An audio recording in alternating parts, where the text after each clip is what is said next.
So raise your hand if you're part of the United States of America in 1858.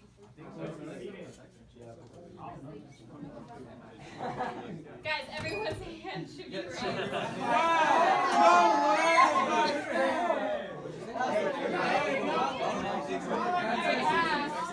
hold on. Guys, this is 1860, but in 1858, you guys are all part of the United States of America, right? What year does the Civil War start? 1861. 1861. So you guys are, no one's seceded, nothing like that yet. You guys are all America, right? Great. Please raise your hand if you are a slave state. Slave state? You are a slave state. Okay, raise your hand if you're a free state. All my free states. Alright, free states, go ahead and sit down. It's 1860.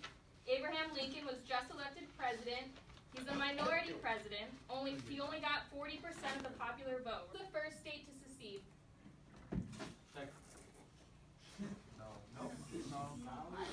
Arkansas. South Carolina. So, South Carolina. Who's South Carolina? Maritza. Maritza, you're the first state to secede from the United States of America. After South Carolina secedes, Maritza, you can go ahead and sit down. The lower South secedes just after South Carolina. So please sit down if you are one of the southern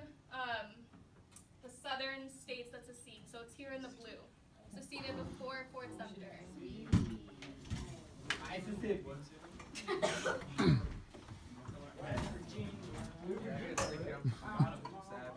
So, Oscar, Brandon, Juan, and Caesar just sat down. What are you guys now?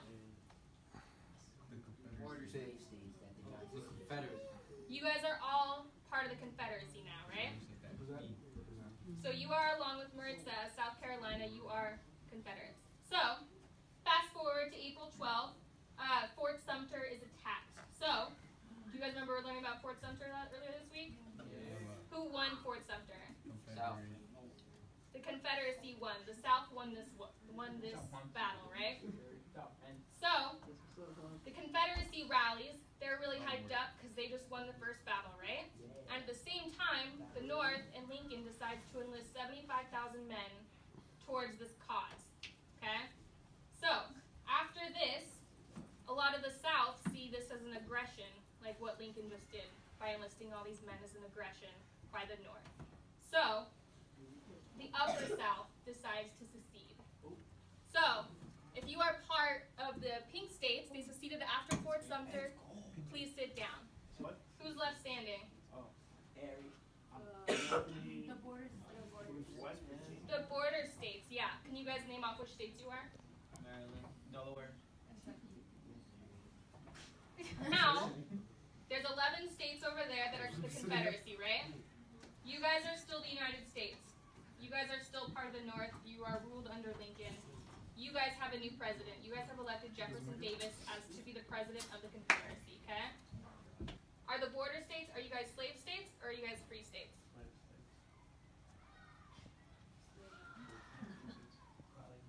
You're slave states? Border states. They're border states, but do you guys have slaves? Right? Yeah. So if you look back to this first one, Virginia, Delaware, Maryland, Kentucky, Missouri, you guys are all slave states.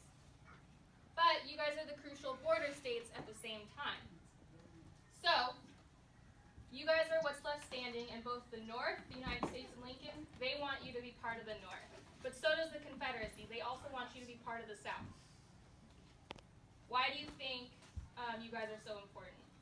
Anyone can answer this. It doesn't have to be just the four of you guys. Because if they pass up their freedom. So, I guess it's like, yeah, the fugitive slave law, right? So if people in the deep South, slaves are going for it. If you guys are part of the North and they reach you, maybe they're free. What else? Closest to the capital? Closest to the capital. That's true. So you guys are really close to the capital, which one of you guys is Maryland? Right? So DC is like right in here, right by Maryland and Virginia. So if Virginia is a slave state, and Maryland was to be a slave state, what does that mean for the capital? Surrounded. It's surrounded. They probably have to make a new capital at that point, right?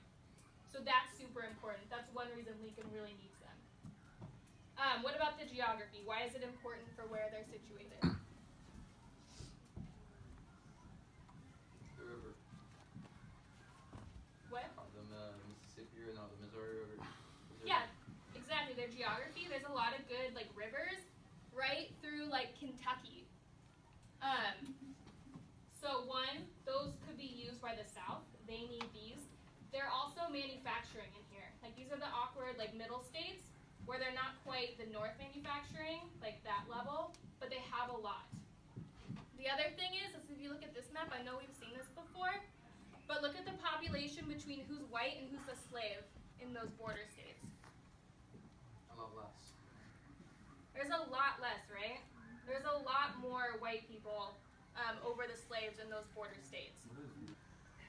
What, you guys are slave states, right? Why would you fight for the Union? If you're a slave state?